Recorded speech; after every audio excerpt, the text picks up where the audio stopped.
Hey guys, how's it going? Welcome to Harmony. So, today we're going to read a story called The Other Path to School. What does it mean to have something in common with someone else? In common. What is something you have in common with someone in your home or someone at your after school care or even at school when you're in your reading groups during the day? What are some things that you have in common with kids that you see on screen?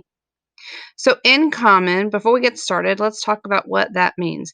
It means things that you share, like with interest or your similar characteristics.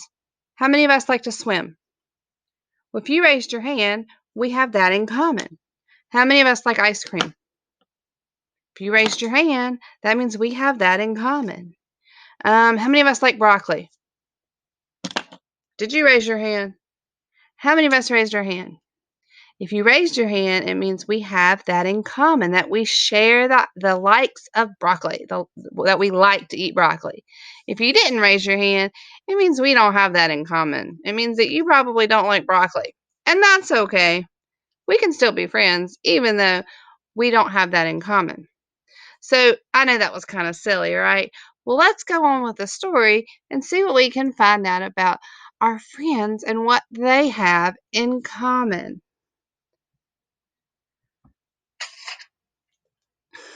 Every morning at 8 o'clock, Mia and Jordan met at the great oak tree in the middle of the park to walk to school together. They always took the shortest path from their treehouse to Harmony Street School so that they would have lots of time to play before the bell rang. One morning, they raced to school quickly, eager to have another contest hanging from the monkey bars. They both loved the monkey bars. They had that in common, that they liked the monkey bars. Let's see what else we can discover. When they got to the schoolyard, they ran straight to the jungle gym.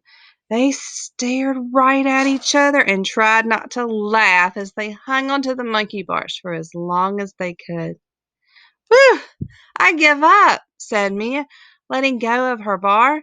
"My arms are tired." Jordan dropped to the ground a second later and laughed. "Finally, I thought you were going to beat me for the fourth day in a row. You're really strong." The kids stood up, brushed the sand off of their clothes, and saw Max and his twin sister Maddie dashing through the gate to the other side of the playground, just as the bell rang.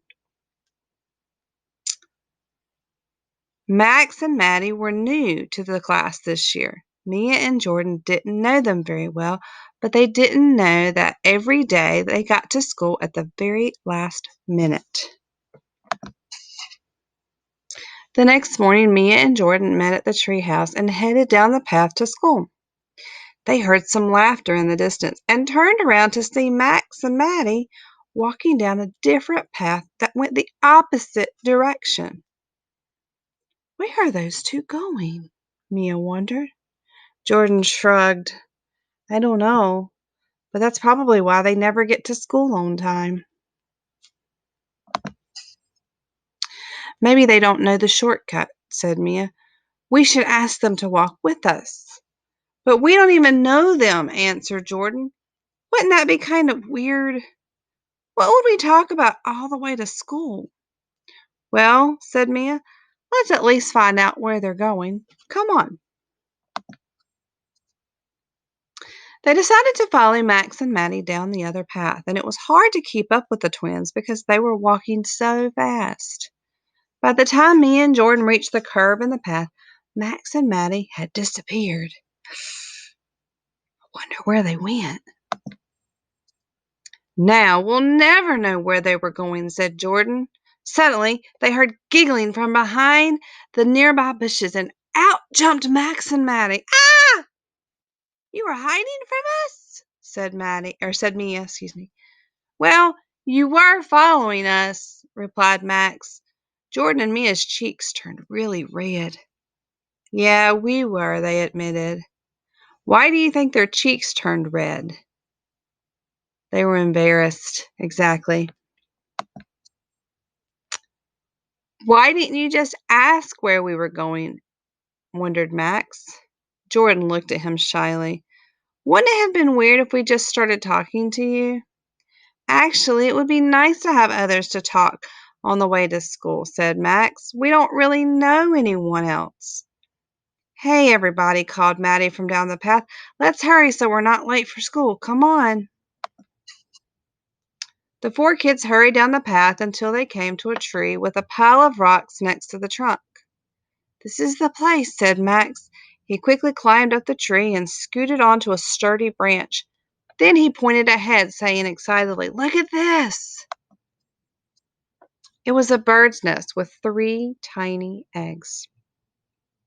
We found this last week, so we've been coming every morning to see if the eggs have hatched, Maddie explained. I've never seen a baby bird, said Jordan, but I do have a pet parrot. He's really funny when he tries to imitate me. Sometimes he even tries to imitate the doorbell when it rings. Maddie laughed and said, Well, our dogs bark every time the doorbell rings. So it sounds like we both have some really noisy pets. Imitate, boys and girls, means to copy. So that bird was copying everything that was being said. You can come up and see the nest as long as you don't bother the eggs, called Max from above. Or you can look through my binoculars, offered Maddie. I don't like climbing high like Max does, so I use these instead. Jordan and Mia thought about the monkey bars and laughed. We're pretty good at climbing, too, they answered, as they scrambled up the tree to take a closer look at the nest. Pretty soon it was time to go to school, so the kids headed back down the path together and talked about all the other places they had explored in the park. Mia and Jordan told their new friends about the dry creek bed with the shiny river stones, and Max and Maddie told them about the hiding spot under a huge weeping willow tree. Oh, I love weeping willow trees. The kids decided to meet at the park after school to see what new places they could discover together. Just as they arrived at school, the bell began to ring, and the four kids walked into their class together.